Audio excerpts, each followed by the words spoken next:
Depuis 2019, les 12 parcs naturels du Massif central se sont engagés collectivement dans un projet unique, déployer une trame noire à l'échelle du Massif central.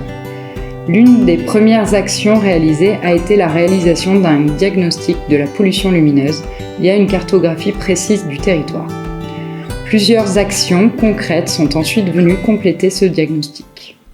Alors la pollution lumineuse est un sujet d'actualité, on en parle quand même de plus en plus souvent et les parcs naturels régionaux travaillent sur ces questions-là depuis quelques années maintenant. Et on s'est fédéré les parcs naturels de Massif central grâce à l'IPAMAC, à l'Interparc du Massif central, autour de ces questions-là. Donc on a commencé à réaliser les études ensemble sur les cartographies de la pollution lumineuse notamment, et on continue avec des actions un peu plus pointues autour de la diminution de l'éclairage public, autour de l'accompagnement aussi de l'éclairage privé. Donc on a de plus en plus de collectivités qui s'interrogent sur la pollution lumineuse, sur l'impact de l'éclairage public. Et donc les collectivités souvent font appel au service des parcs naturels régionaux pour organiser des réunions publiques, des réunions de concertation aussi auprès des habitants. On ne peut pas concevoir d'éteindre non plus l'éclairage public du jour au lendemain, c'est quelque chose qui se construit avec les habitants, c'est quand même eux les bénéficiaires de ce service public. Souvent, ce sont des réunions qui se passent relativement bien. Une fois qu'on a expliqué un petit peu les enjeux autour de la pollution lumineuse, il y a un consensus autour de l'extinction de l'éclairage public. Et donc, la collectivité va prendre un arrêté municipal pour pouvoir éteindre l'éclairage public. Alors, soit une extinction complète et globale, soit partielle. Par exemple, de minuit à 5 heures du matin, l'éclairage public sera coupé. On a des collectivités qui vont un petit peu plus loin et qui vont organiser aussi des chemins d'interprétation, des tables d'interprétation autour du ciel étoilé. Donc l'idée, c'est valoriser aussi cette qualité de ciel. Une fois que l'extinction est appliquée, on peut se rendre compte qu'on a un ciel de qualité. Donc certaines collectivités peuvent aussi déployer un tourisme autour de ce ciel étoilé et donc proposer des observations avec des prestataires, avec des télescopes, etc. lors d'une nuit d'été, par exemple. Dans le cadre du programme Trame Noire, plusieurs parcs naturels ont décidé d'accompagner des acteurs privés vers une meilleure utilisation de leurs éclairages. Nous nous sommes rencontrés à l'occasion du diagnostic Trame Noire que mène le Parc des Volcans d'Auvergne, à la suite de quoi on a décidé de mener une action en faveur de la sobriété lumineuse des acteurs économiques et touristiques du territoire. Donc on a envoyé un appel à manifestation d'intérêt à tous les acteurs qu'on avait identifiés. Et vous avez répondu? On a répondu effectivement à cet appel à manifestation, puisque nous, au parc animalier, en fait, on est engagé quotidiennement dans la préservation de la biodiversité, de par notre cœur de métier, effectivement, en protégeant les espèces menacées. Et on mène diverses actions de préservation de l'environnement. Donc ça nous est venu effectivement naturellement de candidater. Alors cette opération qui était proposée donc aux acteurs du territoire consistait à un accompagnement par un bureau d'études spécialisé qui s'appelle Athénalum et qui propose un diagnostic des installations existantes, un diagnostic aussi des usages qui sont faits sur place, des besoins qui sont existants ou qui ont été existants et qui ne le sont plus, ou qui vont peut-être arriver dans le futur. Donc c'était intéressant de pouvoir aborder toutes ces questions avec le bureau d'études. Ce qu'ils ont identifié, c'est une trentaine de points lumineux sur l'ensemble du parc, donc situés sur la partie basse, dont notamment des bornes solaires. On a aussi sur les bâtiments des appliques Hublot qu'on utilise occasionnellement en fait, ils ne sont pas allumés tous les soirs. Ce qui a été soulevé comme problème, c'est le fait que les bornes solaires se trouvent sur le passage en fait des chauves-souris quand elles reviennent dans leur bâtiment. Donc ça, on a décidé effectivement de supprimer cette partie des bornes solaires. Il y a aussi l'utilisation d'éclairage passif qu'on peut mettre en place, comme les catadioptres ou aussi des peintures réfléchissantes. Ce qu'on souhaite, c'est améliorer en fait notre utilisation, c'est le plus important, puisqu'effectivement on a mis ces systèmes en place d'éclairage, mais parfois on connaît pas derrière les bonnes pratiques ou la bonne utilisation.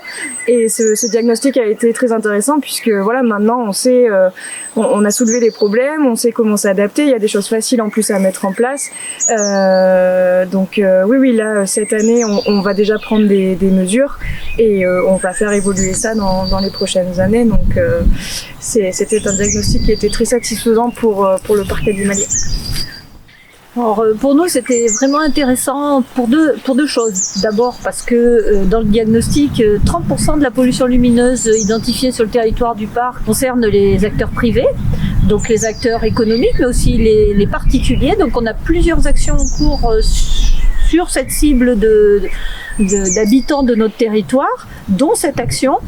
Et c'était aussi l'occasion de rentrer en contact, et comme le disait Marie, on n'avait jamais travaillé ensemble, c'est aussi l'occasion pour nous au parc de rentrer en action avec des acteurs qui sont moins familiers pour nous que les communes, les communautés de communes, et je trouve que c'est vraiment très enrichissant mutuellement aussi de mélanger nos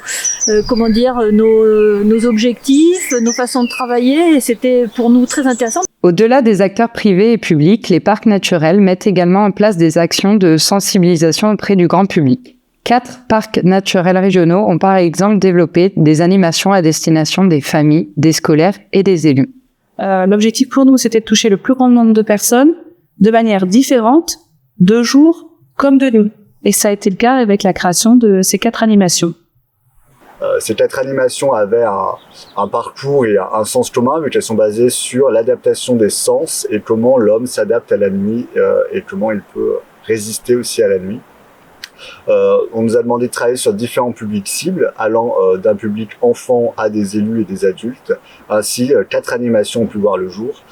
Cap sur la nuit, qui est une animation qui travaille sur l'évolution des sens dans un milieu nocturne et comment les animaux arrivent à s'adapter, notamment dans ce milieu-là. On passe d'un sens à l'autre, de l'ouïe à l'odorat, en passant par le toucher, pour découvrir comment les sens s'adaptent à la nuit et à l'espace nocturne. On a le Peuple de la Nuit, qui est un théâtre d'ombre, qui est une animation pour les enfants, que l'on a pu faire dans des écoles ou dans des centres de loisirs. Ensuite, nous avons Grabus dans les étoiles, qui est un jeu de piste qui permet de découvrir les différentes constellations du ciel. Et enfin, on a Ombre et Lumière, qui a un diagnostic participatif de la pollution lumineuse dans des centres-bourgs et dans des villes, avec un inventaire participatif de différents types de lampadaires pour essayer d'évaluer l'impact que ceux-ci peuvent avoir en fonction de leur luminosité, de leur lieu d'implantation, dans le but aussi d'analyser et de questionner la pertinence de certains éclairages publics. La sensibilisation sur la nuit et la pollution lumineuse, c'est vraiment primordial. Je dirais que c'est vital. L'activité, qu'elle soit biologique ou humaine, est basée sur notre alternance jour-nuit. Et donc, révéler la nuit, redonner vie à la nuit, entre guillemets, c'est tout simplement important pour les espèces, pour leur simple bonne santé, la vie, etc. Du coup, nous, l'enjeu est vraiment d'aller montrer aux gens qu'il faut la préserver et qu'il faut lutter contre l'augmentation de la lumière artificielle la nuit. Travailler avec d'autres parcs sur une action commune est primordial pour un parc. Parce que on n'irait pas si loin et on travaillerait pas le sujet de manière aussi large.